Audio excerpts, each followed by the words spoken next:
Okay, good afternoon, everybody. As you see, we're having different members of our leadership team join us in different weeks and different issues. First, before I get into my statement, because I know you'll ask, I heard the White House was saying that 3 to 5 million illegals did vote. The president ought to realize he's president. Instead of talking about the election or how many people showed up at the inauguration, he ought to talk about how many new jobs he's creating. It's time to be president. And I heard that, well, second thing I'd say, when these falsehoods are told, our Republican colleagues have an obligation to reject them, not to skirt around them.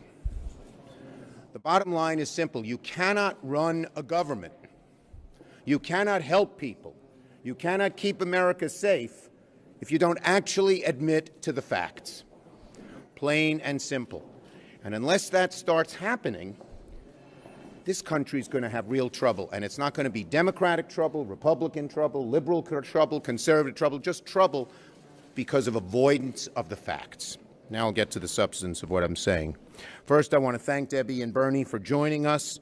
And we want to talk about some of the promises that President Trump made during his campaign that he's not keeping. Now, there are some promises we're glad he's not keeping, so we're not going to talk about those. But he's failing to deliver on one of his key day one promises that we Democrats have repeatedly identified as an issue that we want to work with him on, which is trade. All of us have had positions probably closer to the President Trump's than to President Obama or President Bush on trade. I know, I opposed NAFTA back in 1994, and of course TPP.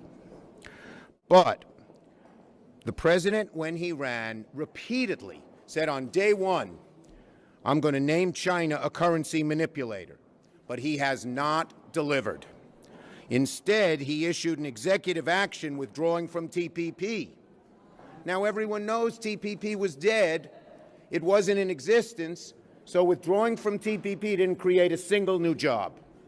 Didn't change anything in the world of trade and all these companies that took advantage of us. How many new jobs did the president create yesterday by saying we won't do TPP? None. Nada. Zilch.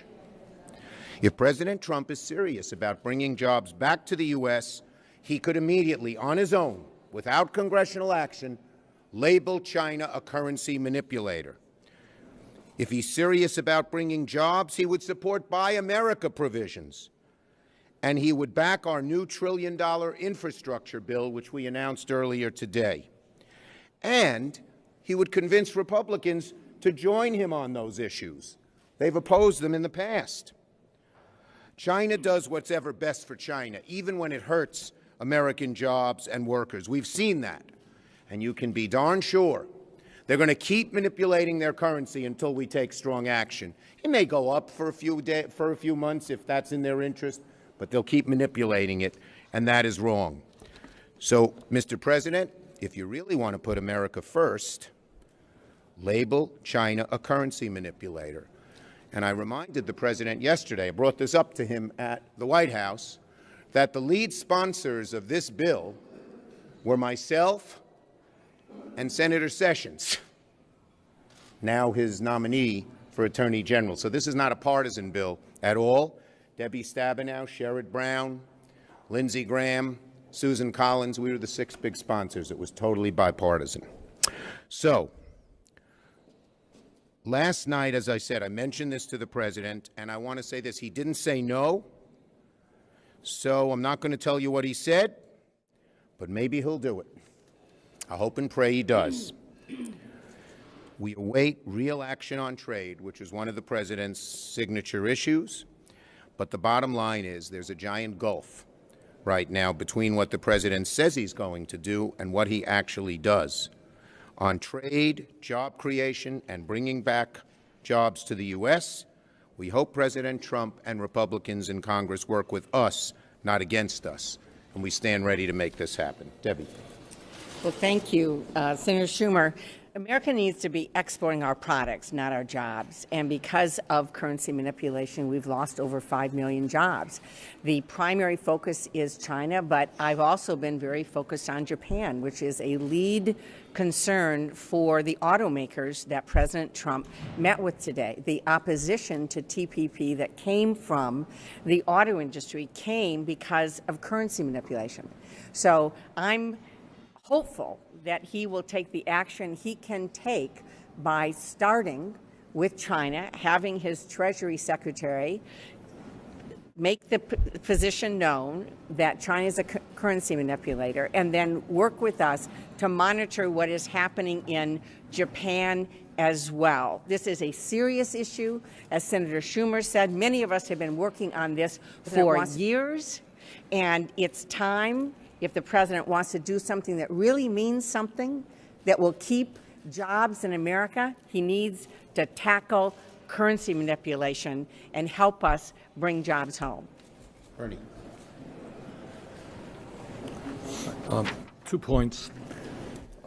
First, regarding Mr. Trump's delusional statement that 3 to 5 million people voted illegally in the last election. That is a total nonsensical statement. But what I fear about that statement, and what is something we should all worry about, is when Trump talks about 3 to 5 million people voting illegally, he is sending a message to every Republican governor in this country to go forward with voter suppression.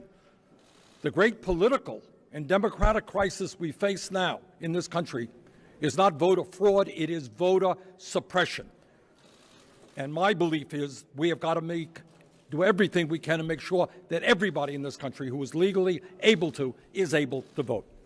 In terms of the TPP, I want to congratulate the millions of trade unionists in this country and their unions that fought long and hard to defeat the TPP, and I personally am glad that it is dead and gone. For the last 30 years, we have had a series of trade policies from NAFTA to PNTR with China, which have resulted in the loss of millions of decent-paying jobs in this country and a race to the bottom, which is lowering American wages, because many of the corporations want American workers to be competing with the wages in Mexico and in China. Race to the bottom. If President Trump is serious, however, about creating a new trade policy, he could very much lead by example, and frankly, this would have a profound impact on jobs in America. Right now, he has 3 manufacturing plants. He has manufacturing plants in China, in Mexico, and in Bangladesh, where he is paying his workers starvation wages. What a statement it would make to corporate America if he said, I am bringing those jobs back to the United States, and I, Donald Trump, will be paying workers in this country a living wage. Last point is, if we are serious about creating a new trade policy which works for American workers and not just large multinational corporations, we need a new trade policy. And I know that Senator Schumer and Senator Stabenow and I and many others are working right now on a trade policy which will create jobs in the United States, not in China. And I hope very much that President Trump will come on board and work with us as we revamp in a very fundamental way our trade policies. Questions? You're going to get a chance to vet your nominee pretty soon. It looks like you talked about the importance of diversity being in the mainstream. Yes. How heavily does the Garland experience of the last year weigh into your calculus? Look, clearly what they did with Garland was wrong, but we're not playing tit for tat here. We want a mainstream nominee because that's the right thing for America. And that's why I, for one, when we were looking at changing the rules, insisted that 60 votes remain for that position, because that would mean that you would garner bipartisan support.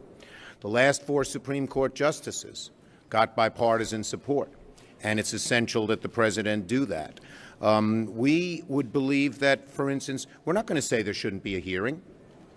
A hearing will bring out what this nominee is all about. We're not going to do what the Republicans did, but if the candidate's out of the mainstream, I can tell you I will fight, and my caucus will fight tooth and nail against them. Nope, no shouting. What about the meeting at the White House last night? You said that there is an obligation by your Republican colleagues when they hear these alternative facts or whatever you call them out.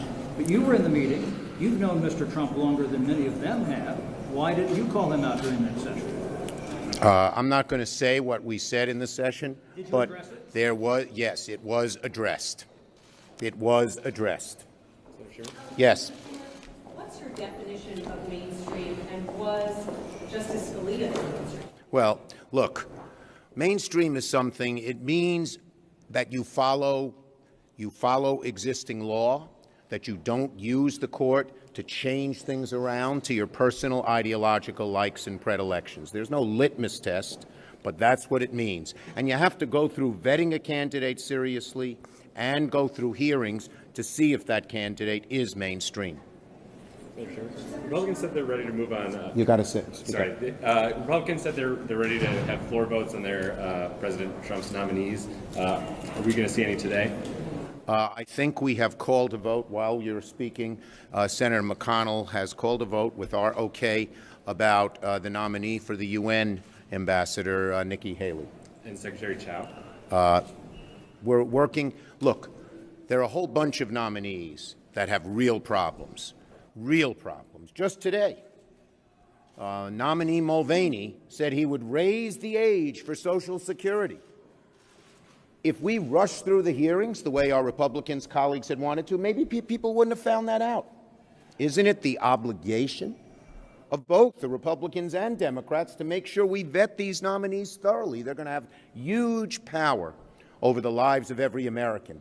And to spend a little time seeing what they really think and what they would do, well worth it. These nominees are different than most. Let me please finish. We call this the swamp cabinet, billionaires and bankers. No cabinet has had so many people of such wealth. No cabinet has had so many people of such potential conflicts of interest, and no cabinet has had nominees who so diverge so dramatically from the president who chose them in their views, such as Mulvaney. Trump said he wouldn't touch Social Security, Medicare, Medicaid. Mulvaney, tremendous power OMB, says raise the age. Who's going to win? So we're proud of the job we're doing. And I know if I were our Republican colleagues, I want to rush as many of these nominees through in the dark of the night so people wouldn't know who they are and what their positions hold. That is not going to happen. Yes.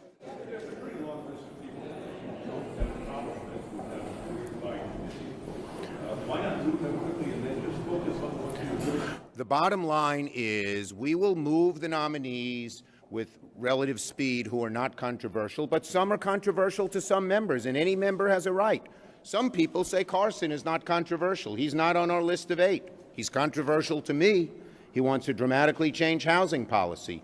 The president, in his first executive order, an hour after he gave this speech that he's going to be with the people, changed the rule that would raise mortgage costs to average Americans by $500 a year.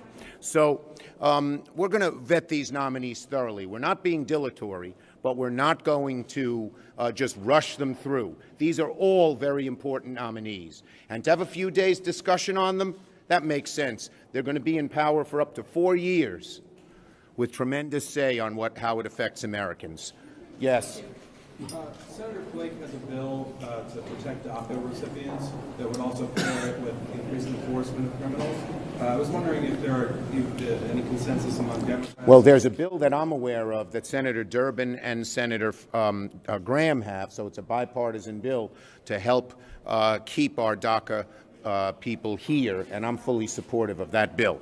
I'm not familiar with the bill you mentioned. Last question. On infrastructure, there's potential agreement between Democrats and Trump on funding infrastructure, but what about the underlying issue of paying for it, and how does that fit in the fiscal 18 budget? Okay, so the bottom line is very simple. Many of us believe on our side that infrastructure should be a job creation program, okay? You don't have to if you're going to put money into the economy, particularly for good-paying infrastructure jobs, you don't have to pull the money out. There are some on our side who say, let's close a lot of corporate loopholes to pay for it. There's unanimity on our side. We are not going to cut the basic programs that help average people, education and health care and things like that, to do it. And we'll negotiate if the president is serious.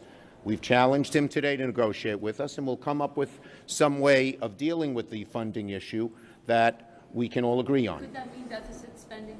Of course, yeah, there has been deficit spending on infrastructure since Henry Clay and since Franklin D. Roosevelt, okay? That's nothing new, and it's a great case. So you get the last one. Last night, it's been described as a social event at the White House. I'm wondering, was that a refreshing change from President Obama? You know, this idea... Apologize for calling you the head clown. Okay. Look, what I've said before is, for about a month, the president tried to flatter me. I'm his good friend. Then he started calling names. None of them affect me. The bottom line is values. Our values as Democrats and Americans will affect whether I work with him or oppose him, plain and simple. Thank you, everybody.